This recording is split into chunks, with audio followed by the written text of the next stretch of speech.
here's a way how to save a few bucks. Your car's been sitting around for a good while and your rotors are all rusted up.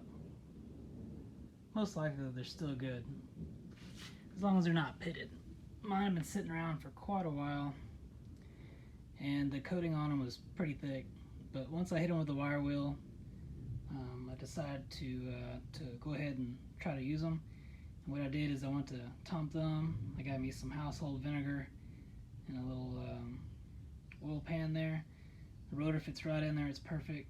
It doesn't waste too much space, and the vinegar is like 5 or 6%, just the basic stuff. Initially I did like an hour at a time because I was afraid I was going to pit it, because I've had experiences in the past where I soaked a cylinder head, and after about 2 days it actually ate the valve seats out of the head, and well, I had to get all that redone.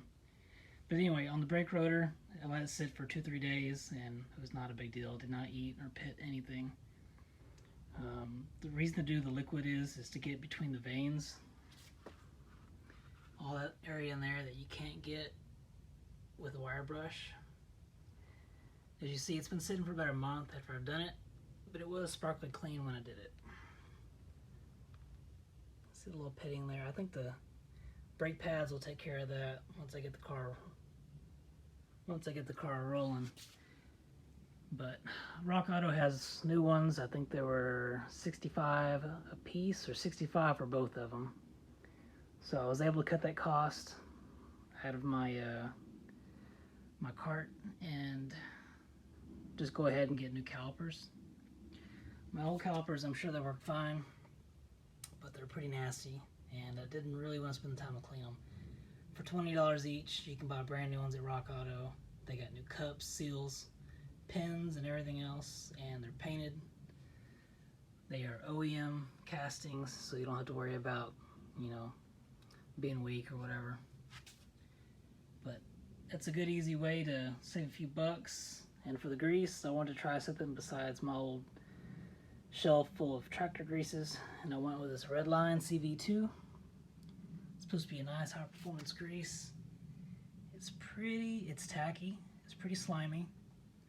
I kind of wish I went with the Dominator grease. Dominator grease is supposed to be kind of half watery. It's a lot thinner, has less resistance, so when it spins, it's going to spin easier, it's going to spin further. As you can tell here, this spins pretty easy. It's dragging just a little bit, not much. I think all that'll straighten itself out. And I don't remember how tight I had the nut on there. Generally when you do this, you want to pack it, all the bearings, and you want to put you a nice pair of channel locks on there, spin the wheel or spin the rotor, and keep it loose, and then tighten it, tighten it, and tighten it. That's going to kind of help seat that bearing in there. And then on the final tightening, you want to leave it just enough where it barely drags, just barely, because it'll go from like being full loose to like having a brake on just by this little nut. So the way I'm going to set it is loose, and then just a little bit of drag, not much. And I think driving around some more will loosen that up fully. At least that's what I did on my Samurai.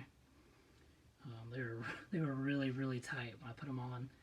I drove around for a couple days and it loosened right up, and it was all within spec after that. So yeah, other than that, I reused the pads I had because they were good. Plenty of meat left on them.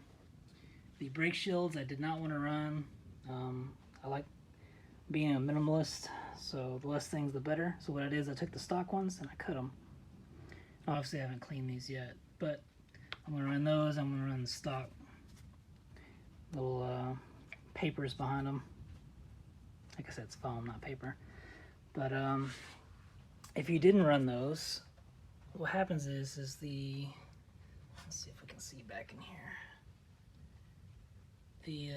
The bearing seal back there is exposed, and for drag racing it's probably fine, but this car is going to be street and strip, so I think I'm going to go ahead and run these just to give it a little bit extra protection.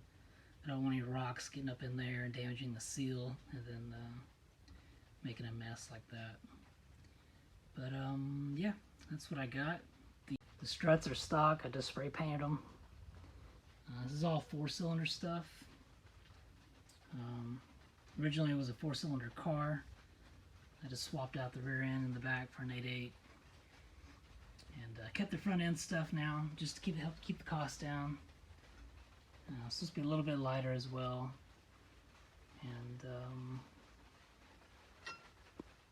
And we'll see how it runs.